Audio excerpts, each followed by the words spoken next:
இப்போ வாங்க நம்ம தக்காளி குழம்பு செய்யலாம். ருசியான தக்காளி குழம்பு செய்யலாம். இதுக்கு எண்ணெய் ஊற்றிக்கலாம். எண்ணெய் காஞ்சதும் பட்டைக்காரம் போட்டுக்கலாம். எண்ணெய் காஞ்சிச்சு. பட்டை ஒரு 3, கிராம்பு ஒரு 4, சோம்பு கொஞ்சம் போட்டுக்கலாம்.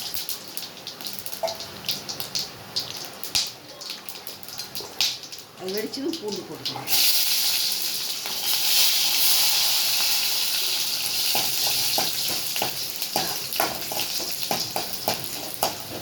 பூண்டு வதங்கினோடனே வெங்காயம் ஒரு பச்சை மிளகாய். பூண்டு வதங்கிடுச்சு. வெங்காயம் சின்ன வெங்காயம் ஒன்று, பச்சை மிளகாய் ஒன்று, கருவேப்பிலை கொஞ்சம்.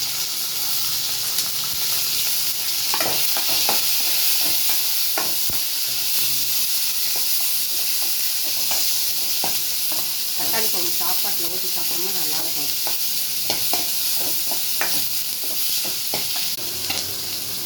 இப்போ வெங்காயம் பூண்டெல்லாம் வதங்கிடுச்சு. இப்போ தக்காளி குழம்பு வைக்கலாம்.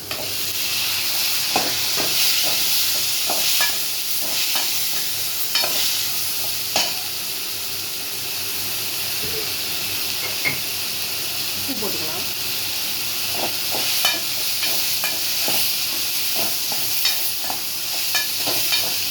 சீக்கிரமாக செஞ்சிடலாம். இது மஞ்சள் தூள் கொஞ்சம் போட்டுக்கலாம்.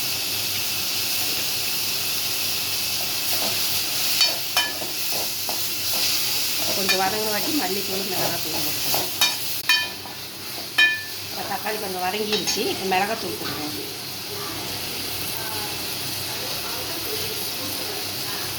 மல்லித்தூள் ஒன்று. இந்தமாதிரி தக்காளி குழம்பு வச்சிங்கன்னா நல்லாயிருக்கும். நல்லா டேஸ்ட்டாக இருக்கும். சாப்பாட்டில் ஊற்றி கஞ்சி சாப்பிட்றதுக்கு. காயெல்லாம் எதுவும் வாங்க மறந்துட்டோம்னா இதையும் வைக்கணும்னா இந்த மாதிரி தக்காளி பழம் தான் போட்டு வச்சிடலாம். பூண்டு போட்டு தக்காளி பழம் போட்டு சீக்கிரமாக செஞ்சிடலாம். இது நல்லா கொஞ்சம் வதங்கணும். வதங்கினா இப்போ தேங்காய் ஒரு அரை மூடியில் கொஞ்சம் கம்மியாக, பொட்டுக்கடலை கொஞ்சம் ஒரு ஸ்பூன் போட்டு அரைச்சி வச்சுருக்கேன். தக்காளி வதங்கினா அதை ஊற்றி கொதிக்க வச்சோம்னா தக்காளி குழம்பு ரெடியாக வச்சுருக்கேன். 10 நிமிஷம் கூட ஆகாது. சீக்கிரம் வேணும். பாருங்கள், தக்காளியெல்லாம் நல்லா வெந்து வந்துருச்சு. இப்போ வந்து தேங்காவும் பொட்டுக்கடலை ஒரு ஸ்பூன் போட்டு அரைச்சி வச்சுருக்கோம். அதையும் ஊற்றிக்கலாம்.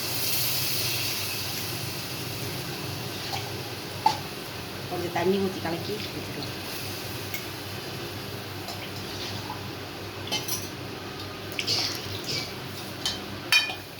இப்போ வந்து குழம்பு கொதிச்சதுன்னா தக்காளி குழம்பு தயார். சீக்கிரமாக செஞ்சிடலாம். 10 நிமிஷம் கூட ஆகாது. ஒரு கொதி வந்துச்சுன்னா இறக்கிடலாம். அவ்வளோதான். பார்த்தீங்களா, குழம்பு ரெடி ஆகிடுச்சு. கொதிச்சு வந்துடுச்சு. அவ்வளோதான். அடுப்பு ஆஃப் பண்ணிடலாம். சூப்பரான தக்காளி குழம்பு ரெடி. சாப்பாட்டில் ஊற்றி கஞ்சி சாப்பிட்டோம்னா டேஸ்ட்டாக இருக்கணும்ல. இந்த மாதிரி நீங்களும் செஞ்சு பாருங்கள். எப்படி இருக்குன்னு சொல்லுங்கள். லைக் பண்ணுங்கள், சப்ஸ்கிரைப் பண்ணுங்கள். வாங்க சாப்பிட்லாம். பாய்.